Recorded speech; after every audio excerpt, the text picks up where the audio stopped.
We were taught to run from pain, to fear it, to see it as failure. But what if pain is not a punishment? What if it's an invitation, a doorway into something deeper? In Zen, pain is not the opposite of peace. It is part of the path to it. Suffering is not pain itself. Suffering is the resistance to pain. Pain says, "This hurts." Suffering says, "This should not be happening." We suffer when we try to control what is uncontrollable, when we cling to certainty in an uncertain world.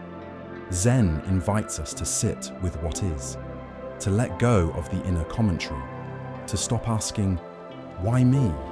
and begin asking, "What is this trying to show me?" Suffering is not the fire, it's our attempt to put it out with bare hands. When we accept the fire, we begin to understand its warmth, anger, grief, shame, loneliness. These are not mistakes, they are messages. Zen teaches us to meet every emotion like a guest at our door, not to lock them out, but to bow and say, "I see you." Pain arrives when the story we're telling ourselves no longer fits, when the version of who we think we should be no longer matches who we are. Pain shows us the fracture.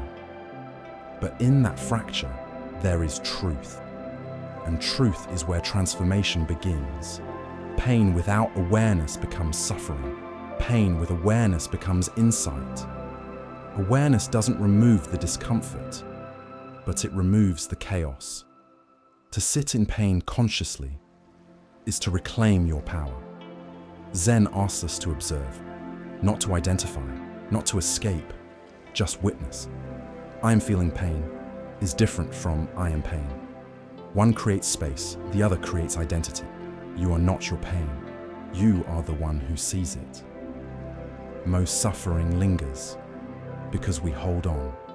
We hold on to relationships that have expired, expectations that crush us, roles that no longer fit. Zen does not teach us to abandon life. It teaches us to see clearly what is alive and what is already gone. Letting go is not weakness, it is wisdom. Pain is often the final voice, asking you to release what no longer serves. And once you release, clarity returns. Avoidance fuels anxiety. Facing it dissolves it. Zen is not about numbing the fire. It is about walking into it with open eyes and not flinching. When you sit with your discomfort long enough, deep enough, you discover something strange. That the thing you feared is survivable. That pain has shape.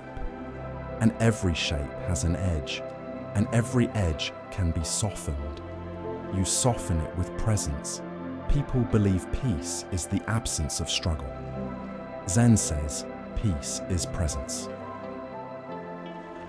Within the struggle, there is a stillness deeper than fear, a silence stronger than thought. When you drop the story around your suffering, you begin to feel what is actually here. And what's here is not unbearable. It is simply raw, unfiltered, real. That is where growth lives. Pain teaches humility. It strips away ego. It reminds you that you are human. It teaches compassion for yourself and for others. When you've suffered deeply, you look at others differently. You stop judging their chaos because you remember your own. Pain builds wisdom that cannot be faked, the kind that doesn't need to speak, because its silence carries weight. When pain comes, 1. Breathe first, always. 2. Name it gently. This is fear. This is loss. 3. Stay, even if just for a moment longer. 4. Watch what your mind wants to do. Fix, flee, numb. 5. Do nothing, just witness. This is the Zen way. It is not dramatic, it is not easy, but it is powerful. Each time you sit, you reclaim a part of yourself. Pain reveals what you are made of. Endurance is not just continuing, it is continuing with awareness. It is staying present, not because it's easy, but because it's true. Zen doesn't give you answers. It gives you space. And in that space, you meet yourself, the deeper self, the unbreakable self, the self that no pain can erase. That is the gift. You are not here to avoid suffering.